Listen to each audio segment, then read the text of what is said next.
Kuasa hukum Danu, Ahmad Taufan menegaskan penetapan tersangka kasus pembunuhan ibu dan anak di Subang bukan hanya karena pengakuan Danu. Kasus pembunuhan ibu dan anak di Subang yang menimpa Tuti Suhartini dan Amalia Mustika Ratu pada 18 Agustus 2021 itu kembali mencuat. Kasus Subang ini kembali menjadi sorotan setelah pengakuan Muhammad Ramdhanu alias Danu dan menyerahkan diri ke Polda Jabar. Dalam pengakuannya, ia menyebut terlibat dalam kejadian tersebut bersama suami sekaligus ayah korban, Yosep. Tak hanya itu, Danu juga memberikan kesaksian lain terkait adanya keterlibatan istri muda Yosef, Mimin, dan anak-anaknya Arigi dan Abi. Penetapan kelima tersangka setelah pengakuan Danu ini pun memancing kuasa hukum Yosep, Rohman Hidayat buka suara. Kuasa hukum Yosep itu meragukan keterangan Danu. Sementara itu, kuasa hukum Danu, Ahmad Taufan mengatakan penetapan tersangka itu bukan hanya semata-mata pengakuan kliennya saja. Ahmad Taufan menegaskan, kesaksian Danu ini bukan sebagai saksi namun sebagai pelaku. Ahmad Taufan pun meyakini penetapan 5 tersangka ini bukan sembarangan.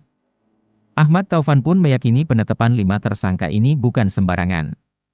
Ahmad Taufan mengatakan, pihaknya telah menyampaikan surat resmi ke Polda Jabar terkait justice kolaborator dan akan segera mendatangi LPSK.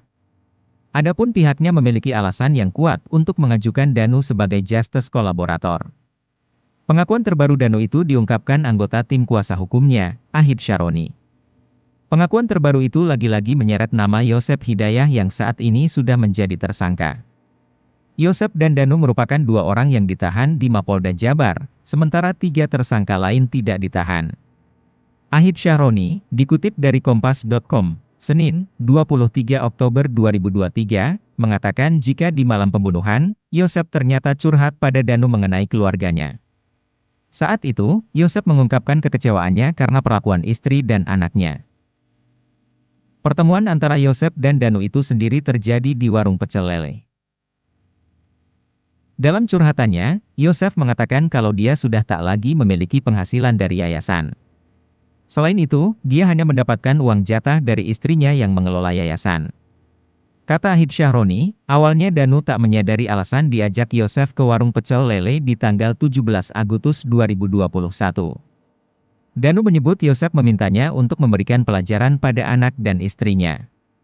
Baru setelah dari warung pecel lele itu, mereka meluncur ke tempat kejadian perkara yakni rumah yang ada di Jalan Cagak, Subang. Ahid menambahkan, sesampainya di TKP, Danu diminta oleh Yosep untuk menunggu di luar rumah korban. Danu juga mengaku mendengar sekaligus menyaksikan korban Amalia dianiaya sebelum akhirnya tewas.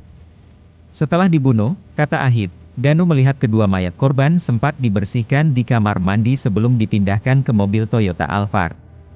Bahkan, Ahid menyebut, Danu sempat ikut mengangkat jasad Tuti ke dalam mobil. Sementara jasad Amel diangkat sendiri oleh Yosep.